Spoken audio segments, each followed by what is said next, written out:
이 사연은 서울 근교 어느 고급 아파트에 살고 있는 한 가족의 실화를 바탕으로 각색한 이야기입니다. 5월의 어느 일요일 오후 서울 근교 고급 아파트 30층 높이에서 내려다 보이는 한강이 유난히 푸르렀습니다. 거실 통창으로 쏟아지는 햇살이 대리석 바닥을 따뜻하게 데우고 있었죠. 이곳은 지은과 민수 부부가 사는 집이었어요. 아니, 정확히 말하면 시어머니 영자가 물려준 집이었습니다. 지은아, 밥 먹자. 민수가 부엌에서 아내를 불렀어요.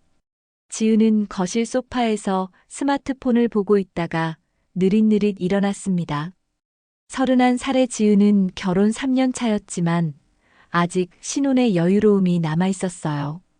시어머니가 물려준 이 집과 여러 부동산 덕분에 경제적 걱정 없이 살 수 있었거든요. 식탁에는 민수가 정성스럽게 차린 점심상이 놓여 있었습니다. 갈비탕과 나물 몇 가지, 그리고 김치까지. 민수는 35살로 회사 과장이었지만 요리를 제법 잘했어요.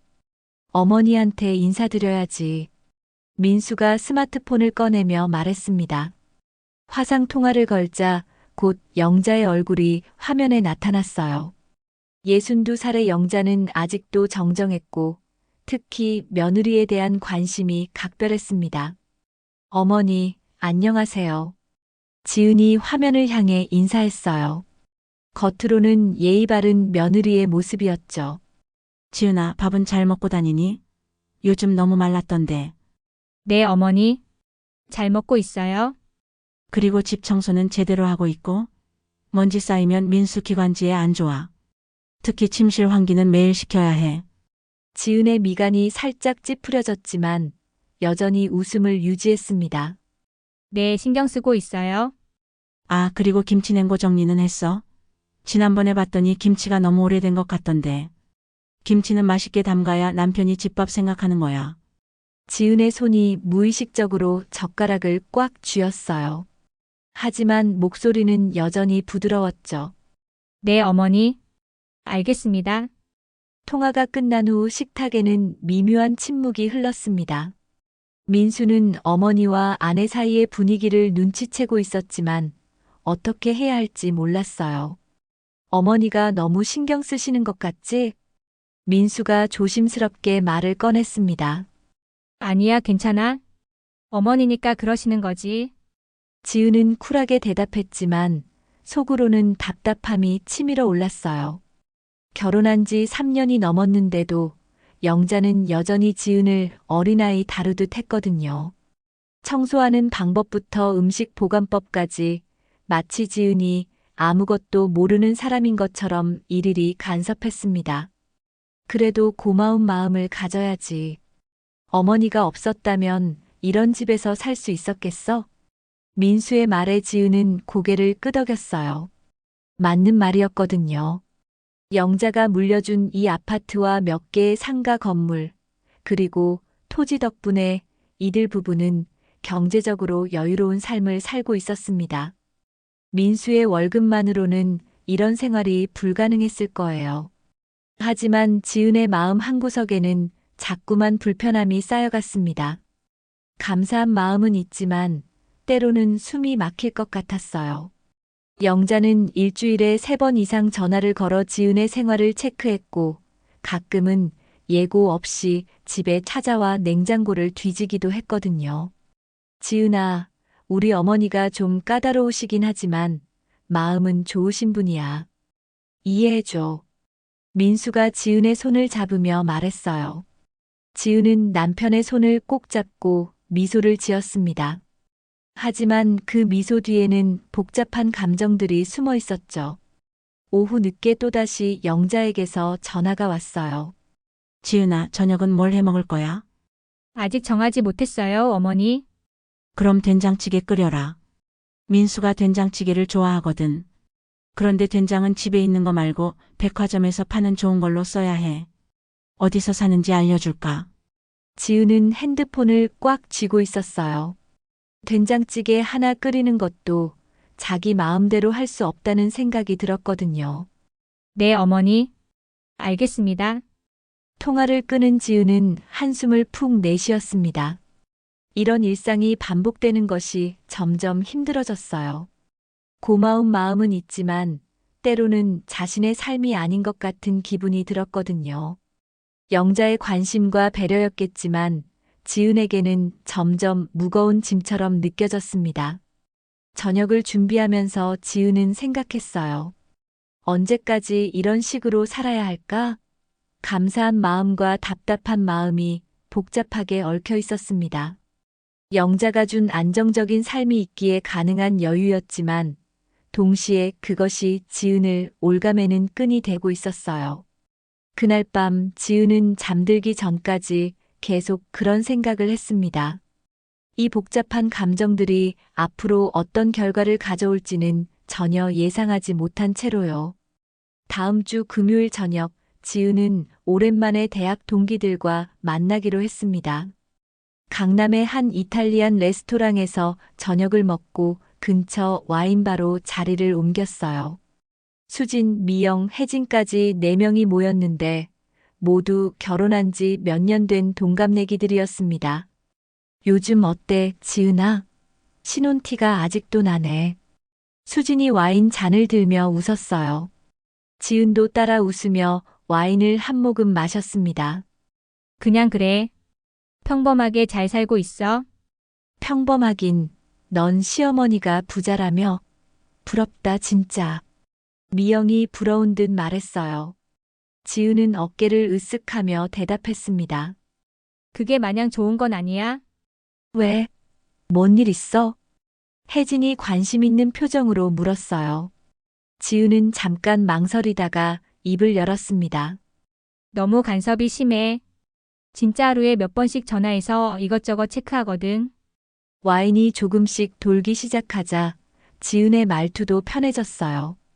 그래도 돈 걱정 없잖아. 나 같으면 참겠다. 수진이 웃으며 말했지만 지은의 표정은 점점 굳어졌습니다. 돈이 전부가 아니야.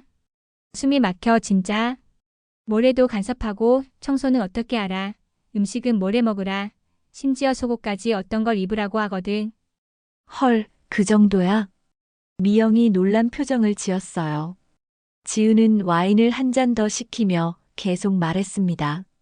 왜 맨날 전화해서 잔소리야? 진짜 피곤해. 결혼한 지 3년이 넘었는데도 어린애 취급이야. 친구들은 처음에는 웃으며 맞장구를 쳤지만 지은의 말투가 점점 거칠어지는 걸 느꼈어요. 와인이 더 들어가자 지은의 불만은 더욱 거세졌습니다. 진짜 답답해 죽겠어. 내 집인지 그 할머니 집인지 모르겠다니까.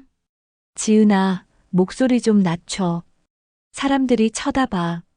혜진이 조심스럽게 말했지만 지은은 이미 취기가 올라 있었어요. 뭘 쳐다봐?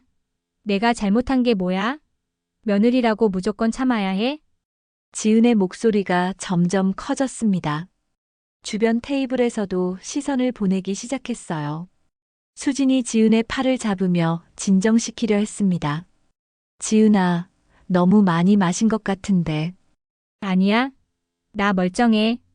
그냥 속이 시원해서 그래.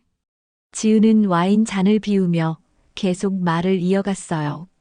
평소에 쌓였던 스트레스가 술과 함께 터져 나오고 있었습니다. 시어머니라고 해서 뭐든지 참아야 한다고 생각하는 게 잘못된 거야. 나도 사람인데 왜 맨날 눈치 봐야 하는데?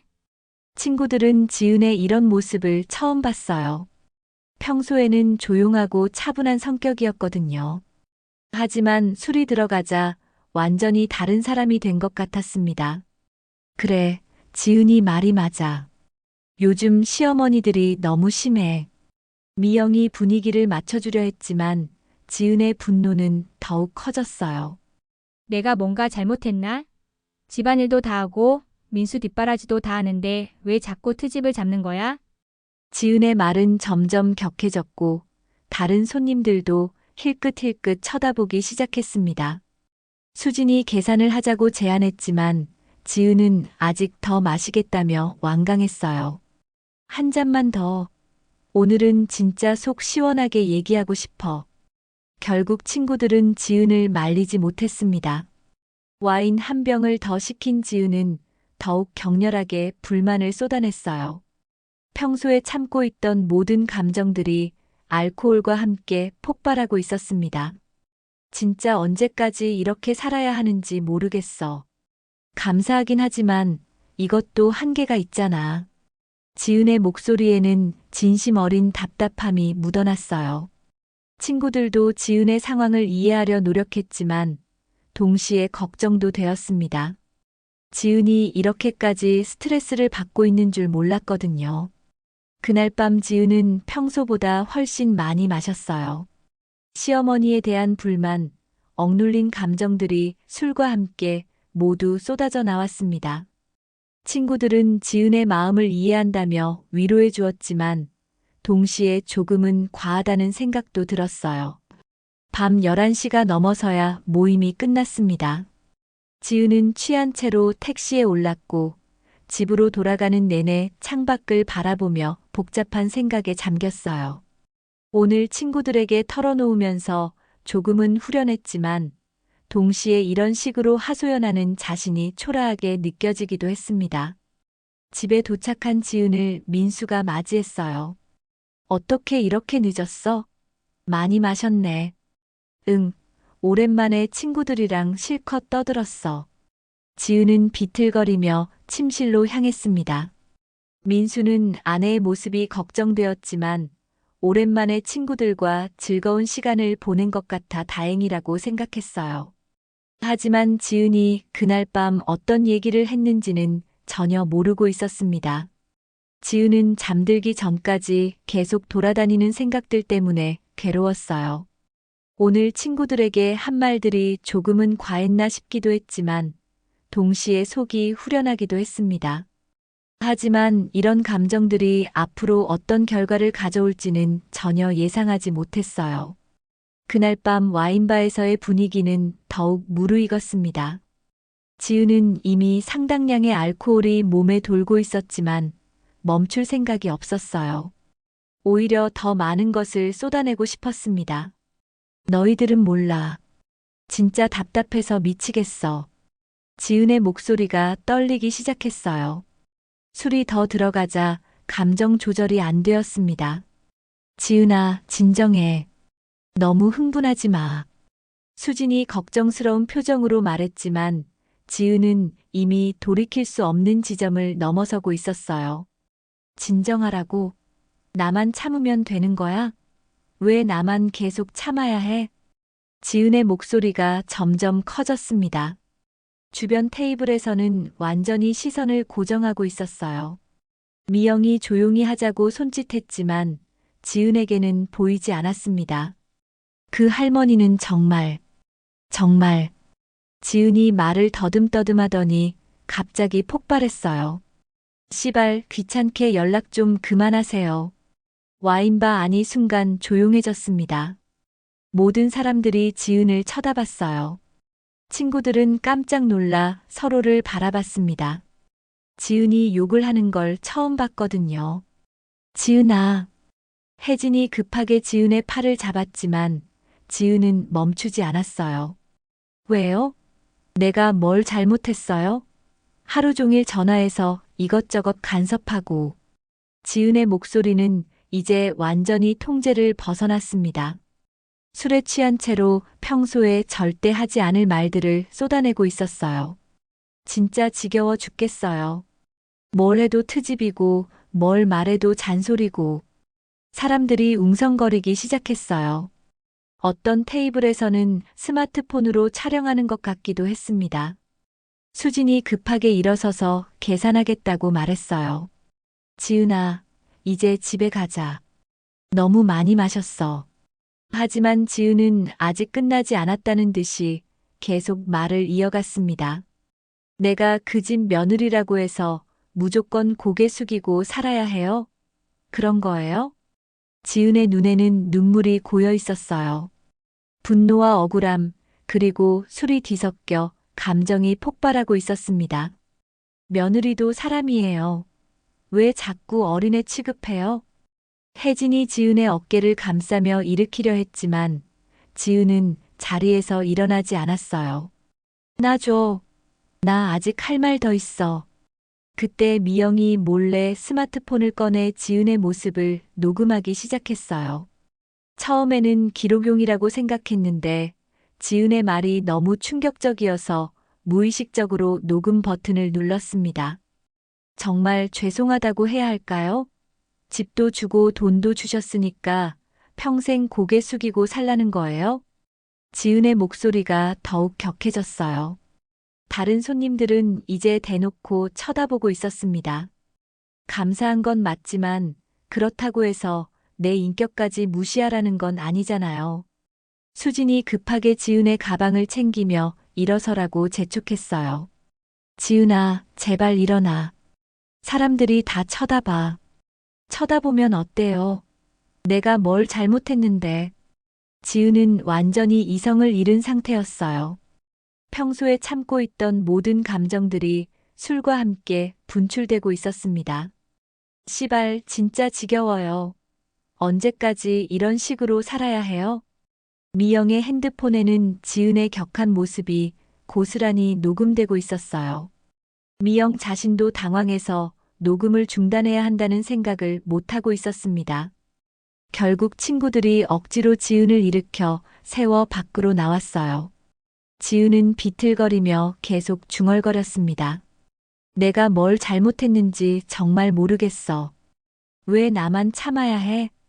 택시를 잡아 지은을 집으로 보낸 후 친구들은 근처 카페로 가서 이야기를 나눴어요. 지은이가 저렇게까지 스트레스 받고 있는 줄 몰랐네. 수진이 한숨을 쉬며 말했어요. 그래도 너무 심했어. 사람들이 다 들었잖아. 혜진이 걱정스럽게 말했습니다. 그때 미영이 자신의 핸드폰을 보더니 깜짝 놀랐어요. 이거 녹음이 되어 있네. 뭐가? 지은이가 욕하는 거.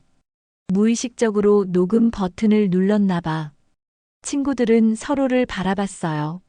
녹음 파일에는 지은이 시어머니를 욕하는 모습이 고스란히 담겨 있었습니다. 이거 지워야겠다. 수진이 말했지만 미영은 망설였어요. 그런데 이거 나중에 지은이한테 보여주면 자기가 얼마나 심하게 말했는지 알 수 있지 않을까? 그래도 이런 걸 남겨두는 건 좀. 혜진이 불편한 표정을 지었어요. 하지만 미영은 결국 파일을 삭제하지 않았습니다. 나중에 지은이 정신이 들면 보여주려는 생각이었어요. 그날 밤 지은은 집에 도착해서 곧바로 잠들었습니다. 민수는 취한 아내를 침대에 눕히며 걱정스러운 마음으로 바라봤어요. 지은이 이렇게까지 취한 건 처음이었거든요. 지은은 꿈속에서도 계속 중얼거렸어요. 시어머니에 대한 불만, 억눌린 감정들이 꿈속에서도 이어졌습니다. 하지만 자신이 그날 밤 한 말들이 어떤 결과를 가져올지는 전혀 알지 못했어요. 미영의 핸드폰 속에 저장된 녹음 파일이 곧 큰 파장을 일으킬 것이라는 사실도 모른 채로 말이죠. 다음 날 오후 미영은 집에서 어젯밤 일을 정리하려고 핸드폰을 만지작거리고 있었습니다. 지은의 녹음 파일을 들어보니 생각보다 훨씬 심각했어요. 욕설과 함께 시어머니를 비난하는 내용이 고스란히 담겨 있었거든요. 지은이한테 보여줘야 하나? 미영은 고민에 빠졌습니다. 친구로서 지은이 자신의 모습을 객관적으로 볼 수 있게 도와주고 싶었어요. 그런 마음에서 미영은 실수를 저질렀습니다. 메신저 그룹 채팅방에 파일을 올리려다가 잘못해서 자신의 소셜미디어 스토리에 업로드해 버린 거예요. 게다가 공개 설정으로 되어 있어서 누구나 볼 수 있는 상태였습니다. 아, 이런. 미영이 깜짝 놀라서 삭제하려고 했지만 이미 몇 명이 조회한 상태였어요. 급하게 삭제했지만 너무 늦었습니다. 누군가 이미 저장해서 다시 공유하기 시작했거든요. 소셜미디어의 특성상 자극적인 내용은 빠르게 퍼져나갔어요. 며느리가 시어머니 욕하는 영상이라는 제목으로 여러 커뮤니티에 올라왔습니다. 지은의 얼굴은 보이지 않았지만 목소리와 내용만으로도 충분히 화제가 되었어요. 그날 오후 3시경 영자의 지인인 정숙이 우연히 그 영상을 보게 되었습니다. 정숙은 영자와 30년 넘게 알고 지낸 친구였는데 지은의 목소리를 들어본 적이 있어서 금방 알아봤어요. 정숙은 망설이다가 영자에게 전화를 걸었습니다. 영자야, 지금 시간 있어? 응, 왜? 무슨 일이야? 영자는 거실에서 드라마를 보고 있었어요. 평온한 일요일 오후였습니다. 그게 너한테 보여줄 게 있는데 마음 단단히 먹어. 정숙의 목소리에서 심각함이 느껴졌어요. 영자는 갑자기 불안해졌습니다. 뭔데? 왜 그래? 지은이 관련된 건데.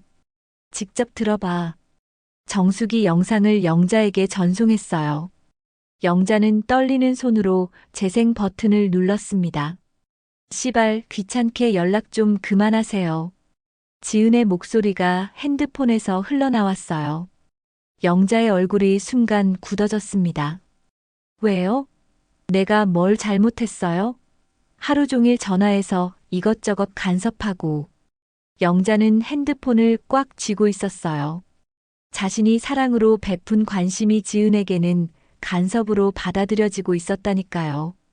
진짜 지겨워 죽겠어요. 뭘 해도 트집이고 뭘 말해도 잔소리고. 영자의 눈에서 눈물이 흘러내렸습니다. 지은을 친딸처럼 아끼고 사랑했는데 뒤에서는 이런 식으로 욕을 하고 있었다니요. 녹음이 끝나자 정숙이 조심스럽게 말했어요. 영자야, 괜찮아? 영자는 한동안 말을 하지 못했습니다. 가슴이 먹먹하고 숨이 막혔어요. 언제 이런 말을 한 거야? 어제 밤인 것 같아. 친구들과 술 마시면서. 영자는 어제 지은이 친구들과 만난다고 했던 게 기억났어요. 그때 이런 일이 있었구나 싶었습니다. 고마워, 정수가. 알려줘서. 영자는 힘겹게 전화를 끊었어요. 그리고 혼자 거실에 앉아 녹음을 다시 들었습니다. 한 번, 두 번, 세 번. 들을 때마다 가슴이 아팠어요. 내가 그렇게 심하게 간섭했나? 영자는 자신을 돌아봤습니다. 지은을 생각해서 한 모든 행동들이 지은에게는 부담이었구나 싶었어요. 하지만 동시에 배신감도 컸습니다. 집도 주고 재산도 물려주고 친딸처럼 아꼈는데 뒤에서는 욕을 하고 있었다니까요. 영자는 민수에게 전화를 걸었어요. 민수야, 지금 어디야? 회사에 잠깐 나와 있어요, 어머니. 무슨 일이세요? 영자의 목소리가 떨리는 걸 느낀 민수가 걱정스럽게 물었어요. 지은이가 어제 뭐 했는지 알아? 친구들이랑 만났다고 했는데요. 왜요? 영자는 잠깐 망설이다가 말했어요. 나중에 집에 와서 얘기하자. 지금은 말하기 힘들어. 전화를 끊은 영자는 소파에 주저앉았습니다. 3년 동안 쌓아온 며느리에 대한 애정이 한순간에 무너지는 기분이었어요. 내가 뭘 잘못했을까? 영자는 계속 자문했습니다. 지은을 위해서 한 일들을 하나하나 떠올려 봤어요. 좋은 집도 주고, 경제적으로 도움도 주고, 살림에 대해서도 조언해주고. 모든 게 사랑에서 비롯된 일이었는데, 지은에게는 그게 짐이었나 봐요. 하지만 설사 그렇다고 하더라도 이런 식으로 욕을 하는 건 너무했습니다. 게다가 친구들 앞에서 그것도 녹음까지 되어서 소셜미디어에 퍼지다니요. 영자는 그날 저녁까지 아무것도 하지 못했어요. 드라마를 켜놓고 있었지만 내용은 전혀 들어오지 않았습니다. 지은의 목소리가 계속 머릿속에서 맴돌았거든요. 씨발, 귀찮게 연락 좀 그만하세요. 이 말이 영자의 가슴에 비수처럼 박혔어요. 3년 동안 며느리를 사랑한 시간들이 모두 무의미하게 느껴졌습니다. 저녁 8시가 되자 영자는 단호한 결정을 내렸어요.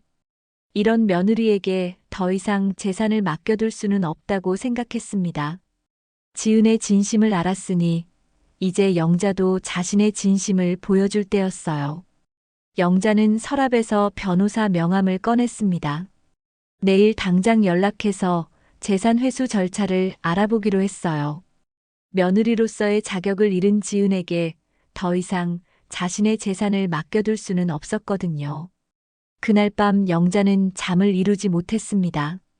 지은의 목소리가 계속 귓가에 맴돌았어요. 새벽 5시가 되어서야 겨우 눈을 붙였지만 7시에는 다시 깨어났습니다. 영자는 침대에서 일어나 거실로 나와 다시 그 녹음을 들었어요. 들을 때마다 가슴이 아팠지만 현실을 받아들여야 했습니다. 3년 동안 내가 뭘 한 거지? 영자는 지은과 처음 만났던 날을 떠올렸어요. 민수가 데려온 예쁘고 착한 여자였습니다. 영자는 첫눈에 지은이 마음에 들었어요. 조용하고 예의 바른 모습이 며느리감으로 완벽해 보였거든요. 결혼할 때도 영자는 지은에게 아낌없이 베풀었습니다. 서울 근교의 고급 아파트를 물려주고 몇 개의 상가 건물과 토지까지 지은 명의로 넘겨줬어요. 친딸에게도 그렇게 해주지 못할 정도였습니다. 내가 너무 많이 베풀었나? 영자는 자신의 행동을 돌아봤어요. 지은을 위해서 한 모든 일들이 지은에게는 부담이었을까요? 하지만 그렇다고 해도 이런 식으로 욕을 하는 건 너무 심했습니다. 아침 8시 영자는 변호사 박상원에게 전화를 걸었어요. 박상원은 영자의 재산 관리를 오랫동안 맡아온 변호사였습니다. 변호사님, 저 박영자예요. 급한 일이 있어서 연락드렸어요. 네, 어머님. 무슨 일이세요? 며느리에게 물려준 재산을 다시 회수할 수 있을까요? 박상원은 잠깐 놀란 듯 했어요. 무슨 일이 있으셨나요? 영자는 상황을 간단히 설명했습니다. 며느리가 자신을 욕하는 영상이 인터넷에 퍼졌다는 것, 더 이상 믿을 수 없다는 것을 말했어요. 아, 그런 일이. 법적으로는 가능합니다만 가족 간의 일이니 신중하게 생각해 보시는 게 어떨까요? 이미 충분히 생각해 봤어요. 내일 당장 만날 수 있을까요? 박상원은 영자의 단호한 목소리를 듣고 더 이상 만류하지 않았어요. 네, 내일 오전 10시에 사무실로 오세요. 전화를 끊은 영자는 마음이 조금 편해졌습니다. 결정을 내리고 나니 오히려 속이 시원했어요. 그때 민수에게서 전화가 왔습니다. 어머니, 어제 무슨 일이라고 하셨어요? 민수의 목소리에는 걱정이 묻어 있었어요. 영자는 잠깐 망설이다가 말했습니다. 민수야, 지금 집에 와줄 수 있어? 네, 지금 가겠습니다. 30분 후 민수가 영자의 집에 도착했어요. 영자는 민수를 거실로 안내하고는 핸드폰을 꺼냈습니다. 이거부터 들어봐. 영자가 지은의 녹음을 틀어줬어요. 민수의 얼굴이 점점 굳어졌습니다. 씨발, 귀찮게 연락 좀 그만하세요. 지은의 목소리가 거실에 울려 퍼졌어요. 민수는 믿을 수 없다는 표정으로 영자를 바라봤습니다. 이게 지은이가 한 말이에요? 어젯밤에 친구들이랑 술 마시면서 한 말이야. 지금 인터넷에 다 퍼져 있어. 민수는 머리를 감싸쥐었어요. 아내가 어머니를 이런 식으로 욕했다니 믿고 싶지 않았습니다. 어머니, 지은이가 술을 많이 마셔서 그런 것 같아요. 평소에는 절대 그런 애가 아니거든요. 하지만 영자의 마음은 이미 굳어 있었어요. 술을 마셨다고 해서 이런 말까지 나올까? 평소에 마음속에 있던 말이 술김에 나온 거 아니야? 민수는 할 말이 없었어요. 영자의 말이 맞는 것 같았거든요. 어머니, 제가 지은이한테 잘 말해볼게요. 진심으로 사과하게 할게요. 사과? 영자가 쓴웃음을 지었어요. 민수야, 이미 늦었어. 나는 지은이를 며느리로 인정할 수 없어. 어머니, 내일 변호사를 만나서 재산 회수 절차를 밟을 거야. 지은이 명의로 되어 있는 아파트, 상가, 토지 모두 다시 내 이름으로 돌릴 거야. 민수는 깜짝 놀랐어요. 어머니, 그러면 지은이랑 저는 어떻게 살아요?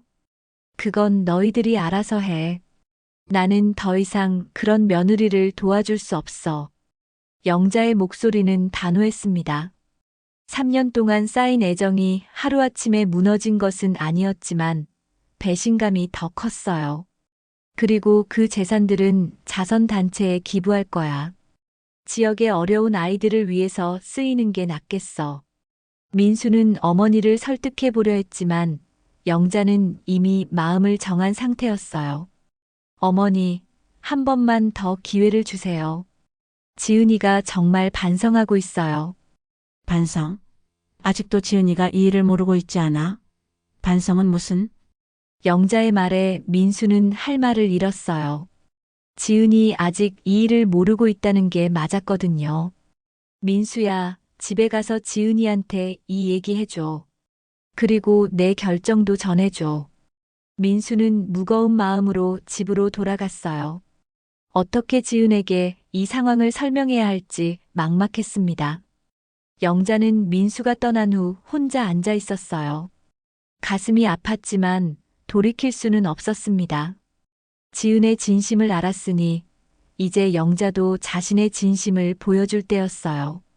그날 밤 영자는 지은에게 했던 모든 호의들을 떠올렸습니다. 결혼 준비부터 신혼살림까지 정말 친딸처럼 아껴줬는데 그 모든 게 지은에게는 간섭이었구나 싶어 마음이 아팠어요. 하지만 이제 후회해도 소용없었습니다. 며느리로서의 자격을 잃은 지은에게 더 이상 자신의 재산을 맡겨둘 수는 없었거든요. 다음 날 아침 지은은 극심한 숙취에 시달리며 눈을 떴습니다. 머리가 깨질 것 같았고 입안이 바짝 말라 있었어요. 침실 옆 탁자에는 민수가 준비해둔 숙취의 소재와 물이 놓여 있었습니다. 머리야. 지은은 비틀거리며 일어나 숙취의 소재를 마셨어요. 어젯밤 일이 조각조각 떠올랐지만 정확히 무슨 말을 했는지는 기억이 나지 않았습니다. 거실로 나가니 민수가 소파에 앉아 심각한 표정으로 핸드폰을 보고 있었어요. 여보, 왜 그래? 표정이 왜 그래?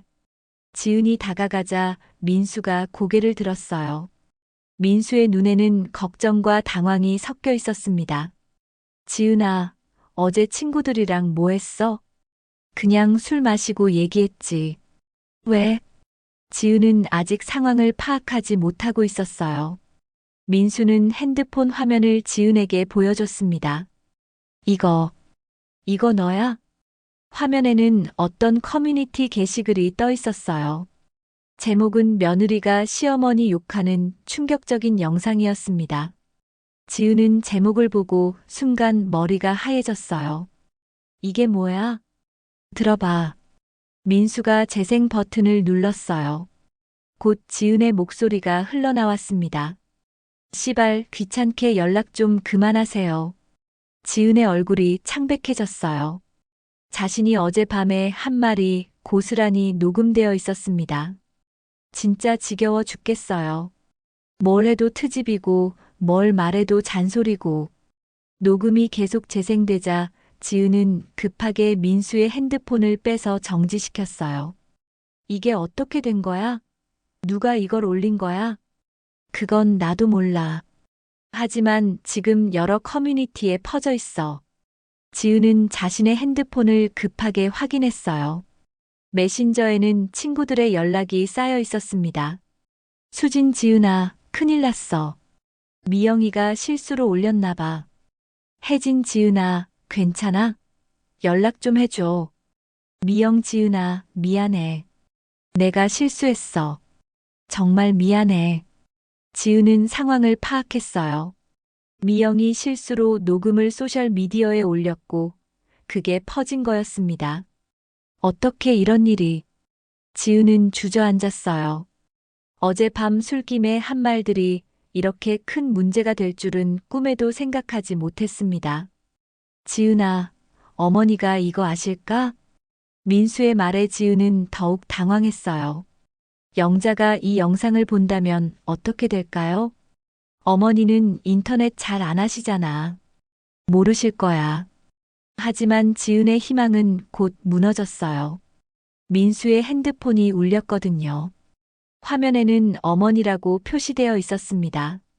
지은아, 어머니야. 민수가 급하게 전화를 받았어요. 네, 어머니. 민수야, 지은이 어디 있어?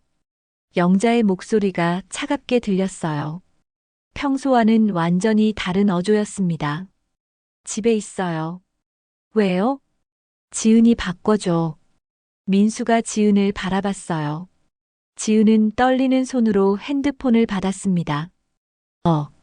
어머니 안녕하세요? 지은아, 어제 재미있게 놀았구나. 영자의 목소리에는 냉기가 가득했어요.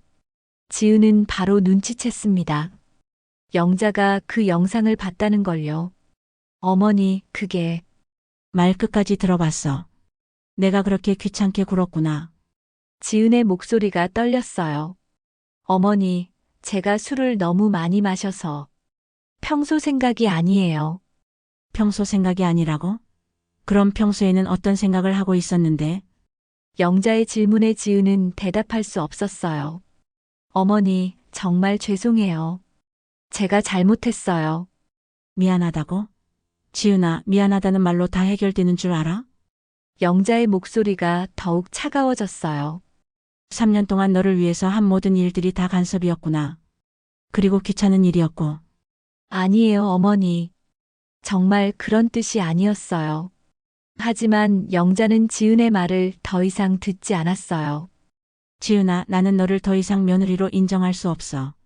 어머니, 내일 변호사를 만나서 재산 정리할 거야. 내 명의로 되어 있는 아파트랑 상가, 토지 모두 다시 내 이름으로 돌릴 거야. 지은은 머리가 하얘졌어요. 어머니, 제발. 한 번만 용서해 주세요. 용서. 지은아, 용서받을 자격이 있는 사람이 용서를 구하는 거야. 영자는 차갑게 말하고는 전화를 끊어버렸어요. 지은은 핸드폰을 떨어뜨리고 그 자리에 주저앉았습니다. 민수가 급하게 다가와 지은을 부축했어요. 지은아, 괜찮아? 여보, 나 어떻게 해야 해? 지은의 눈에서 눈물이 흘러내렸어요. 어젯밤 술김의 한 말 때문에 모든 게 망가지고 있었습니다. 일단 진정해. 어머니한테 직접 가서 사과드리자. 하지만 지은은 이미 영자의 단호한 목소리를 들었어요. 용서받기가 쉽지 않을 것 같았습니다. 여보, 나 정말 어떻게 해야 해? 어머니가 재산을 다 회수한다고 하시잖아. 민수도 당황스러웠어요. 어머니의 그런 모습을 처음 봤거든요. 일단 미영이한테 연락해서 어떻게 된 건지 정확히 파악해보자. 그리고 어머니한테 정중하게 사과드리고. 지은은 고개를 끄덕였지만 마음은 절망적이었어요. 한순간의 실수가 이렇게 큰 결과를 가져올 줄은 꿈에도 생각하지 못했습니다. 그날 하루 종일 지은은 영자에게 연락을 시도했지만 영자는 전화를 받지 않았어요. 문자 메시지도 읽지 않았습니다. 지은의 사과는 공허하게 메아리칠 뿐이었어요. 다음 날 오전 지은은 용기를 내어 영자의 집으로 직접 찾아갔습니다. 아파트 현관 앞에서 한참을 망설이다가 초인종을 눌렀어요. 누구세요? 인터폰에서 영자의 목소리가 들렸습니다. 평소보다 훨씬 차가운 어조였어요. 어머니, 지은이에요. 잠깐만 만나주세요. 한동안 조용했다가 영자의 목소리가 다시 들렸어요. 할 말 없어. 돌아가. 어머니, 제발요. 정말 죄송하다고 사과드리러 왔어요. 사과? 지은아, 사과로 해결될 일이라고 생각해? 지은은 인터폰 앞에서 눈물을 흘렸어요. 어머니, 제발 문 좀 열어주세요. 무릎 꿇고 사과드릴게요. 하지만 영자는 더 이상 대답하지 않았습니다. 지은은 1시간 넘게 현관 앞에서 기다렸지만 영자는 문을 열어주지 않았어요. 결국 지은은 집으로 돌아와야 했습니다. 민수가 퇴근해서 집에 왔을 때 지은은 소파에서 울고 있었어요. 어머니 만났어? 문도 안 열어주셨어. 1시간 넘게 기다렸는데. 민수는 한숨을 쉬었어요. 어머니의 마음이 얼마나 상했는지 알 수 있었습니다. 지은아, 어머니가 왜 이렇게까지 화를 내시는지 알아? 지은이 고개를 들어 민수를 바라봤어요. 어머니는 3년 동안 너를 친딸처럼 아꼈어. 집도 주고 재산도 물려주고 정말 아무것도 아끼지 않으셨거든. 민수의 말에 지은은 더욱 죄책감을 느꼈어요. 그런데 내가 뒤에서 어머니를 욕하고 있었다는 걸 알게 되셨으니 얼마나 배신감을 느끼겠어. 여보, 나도 정말 어머니가 고마워. 하지만 가끔은 너무 답답했어. 그게 술김에 나온 거야. 그래도 그런 식으로 욕을 하면 안 되지. 민수도 지은의 행동을 이해할 수 없었어요. 아무리 답답했다고 해도 시어머니를 그렇게 욕하는 건 너무했습니다. 지은아, 내가 잘못했다고? 어머니와 너 사이에서 중재를 제대로 못한 내가? 아니야, 여보 잘못 아니야. 내가 잘못한 거지. 지은은 민수를 탓할 수 없었어요. 모든 게 자신의 잘못이었거든요. 그때 민수의 핸드폰이 울렸습니다. 영자에게서 온 전화였어요. 어머니, 무슨 일이세요? 민수야, 내일 오전에 변호사 사무실에 와줄 수 있어? 민수의 얼굴이 굳어졌어요. 어머니, 정말 재산을 회수하실 거예요? 이미 결정한 일이야. 지은이도 함께 와. 서류에 서명해야 하니까. 어머니, 다시 한번 생각해 보세요. 지은이가 정말 반성하고 있어요. 반성? 영자가 쓴웃음을 지었어요. 민수야, 반성이라는 건 진심에서 우러나오는 거야. 들켜서 하는 사과가 무슨 의미가 있어? 민수는 할 말이 없었어요. 영자의 말이 맞았거든요. 내일 오전 10시에 박상원 변호사 사무실로 와. 주소는 문자로 보낼게. 영자는 그렇게 말하고 전화를 끊었어요. 지은은 민수의 표정만 봐도 상황을 알 수 있었어요. 어머니가 정말 재산을 회수하시는 거야? 내일 변호사 사무실에 가서 서류에 서명하래. 지은은 그 자리에 주저앉았어요. 정말 현실이 되는 거였습니다. 여보, 나 어떻게 해야 해? 지은아, 이제 와서 어떻게 하긴. 어머니 마음을 돌리기에는 너무 늦었어. 민수도 지쳐 보였어요. 어머니와 아내 사이에서 중재하려고 애썼지만 이미 돌이킬 수 없는 지점을 넘어선 것 같았습니다. 지은아, 솔직히 말해줘. 정말 어머니가 그렇게 싫었어? 민수의 질문에 지은은 고민했어요. 어떻게 대답해야 할까요? 싫었던 건 아니야. 그냥 가끔 답답했어.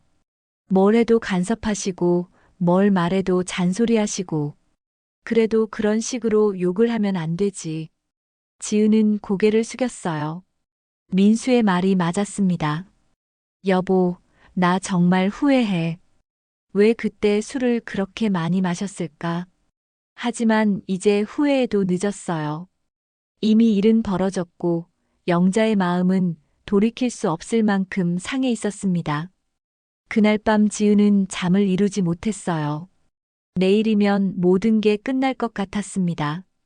영자가 물려준 재산들이 모두 회수되면 지은과 민수는 어떻게 살아야 할까요? 민수도 잠들지 못하고 있었어요.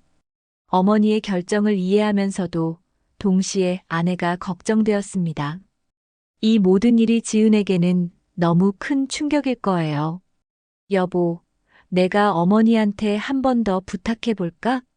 지은이 조심스럽게 물었어요. 지은아, 어머니 마음이 이미 굳어졌어. 억지로 붙잡으려고 하지 마. 민수의 말에 지은은 더욱 절망적이었어요. 정말 모든 게 끝나는 건가요? 새벽이 되어서야 지은은 간신히 잠들었습니다. 하지만 꿈속에서도 영자의 차가운 목소리가 계속 들렸어요. 며느리로 인정할 수 없어라는 말이 귓가에서 맴돌았습니다. 아침이 밝았지만 지은에게는 절망적인 하루의 시작이었어요.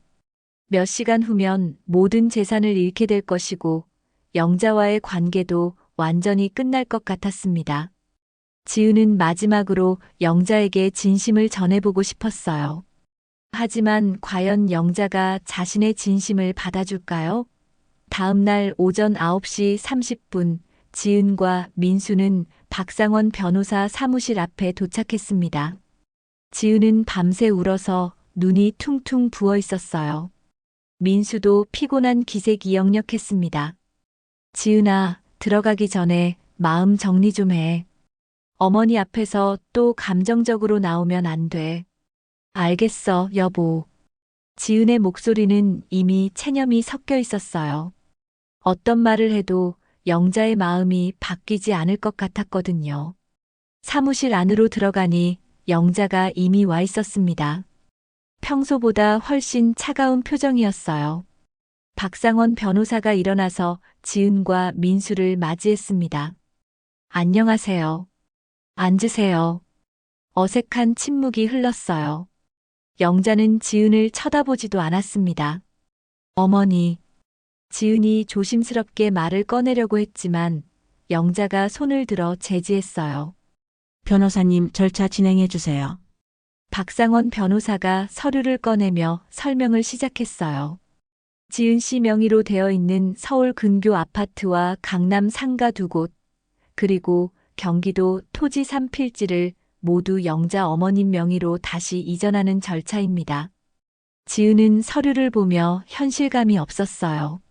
3년 동안 자신의 것이라고 생각했던 모든 재산이 사라지는 순간이었습니다.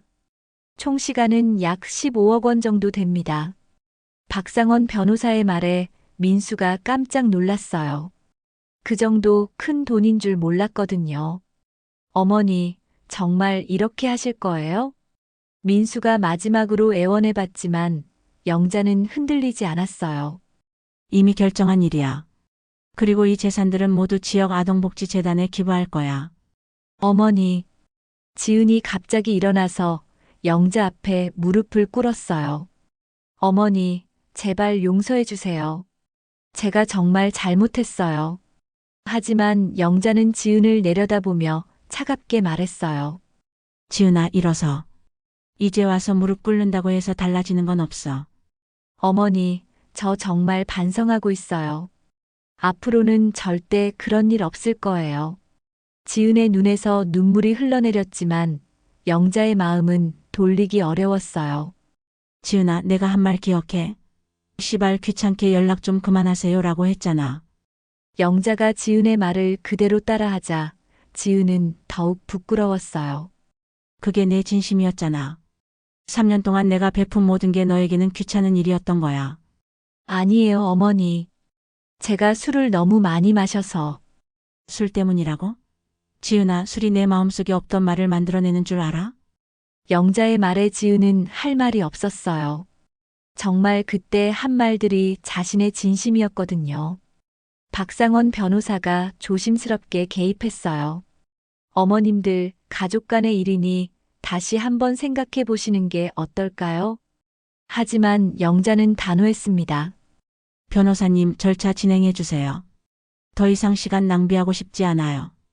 결국 지은은 서류에 서명해야 했어요. 떨리는 손으로 사인을 하면서 지은은 자신의 인생이 완전히 바뀌는 걸 느꼈습니다. 모든 절차가 끝나자 영자가 일어섰어요. 민수야, 앞으로 너희들 일에는 간섭하지 않을 거야. 각자 알아서 살아. 어머니, 정말 이렇게 끝내실 거예요? 민수가 마지막으로 물었지만 영자는 대답하지 않고 사무실을 나갔습니다. 지은과 민수는 멍하니 그 자리에 앉아 있었어요. 정말 모든 게 끝난 거였습니다. 지은아, 이제 어떻게 할까? 민수의 질문에 지은은 답할 수 없었어요. 갑자기 집도 없고 재산도 없는 신세가 되었거든요. 여보, 미안해. 다 내 잘못이야. 지은아, 이제 와서 미안하다고 해서 뭐가 달라져? 민수도 지쳐 보였어요. 아내의 한순간 실수 때문에 모든 걸 잃게 되었습니다. 사무실을 나온 후 두 사람은 한동안 말없이 걸었어요. 지은은 자신이 저지른 일의 크기를 이제야 제대로 깨달았습니다. 여보, 우리 어디서 살아야 해? 일단 월세로 작은 집 하나 구해야겠어. 다행히 내 적금이 조금 있으니까. 민수의 말에 지은은 더욱 죄책감을 느꼈어요. 남편에게 이런 고생을 시키게 되었거든요. 며칠 후 지은의 녹음 파일을 바탕으로 한 뉴스가 나왔어요. 시어머니가 며느리 욕설에 15억 재산 기부라는 제목이었습니다. 영자의 기부 소식이 전국적으로 알려지면서 지은과 민수는 사회적 비난까지 받게 되었어요. 지은은 집에서 뉴스를 보며 절망에 빠졌습니다. 자신의 한순간 실수가 이렇게 큰 파장을 일으킬 줄은 꿈에도 생각하지 못했어요. 여보, 나 정말 어떻게 해야 해? 하지만 민수도 답을 줄 수 없었어요. 이미 벌어진 일을 되돌릴 수는 없었거든요. 그날 밤 지은은 깊은 후회에 빠졌습니다. 영자가 자신에게 베풀었던 모든 호의들을 떠올리며 눈물을 흘렸어요. 정말 소중한 걸 잃고 나서야 그 가치를 깨달았습니다. 지은은 다짐했어요. 이제라도 변해야 한다고. 비록 영자의 용서를 받지는 못하더라도 자신만은 변해야 한다고 생각했습니다. 하지만 과연 지은이 진정으로 변할 수 있을까요? 그리고 언젠가는 영자의 마음을 돌릴 수 있을까요? 지은의 긴 속죄의 시간이 시작되었습니다. 길고 어두운 터널 같은 시간이 지은을 기다리고 있었어요. 하지만 그 터널 끝에는 혹시 작은 희망의 빛이 있을지도 몰랐습니다. 말 한마디가 인생을 바꿀 수 있다는 교훈을 온몸으로 깨달은 지은의 새로운 시작이었습니다.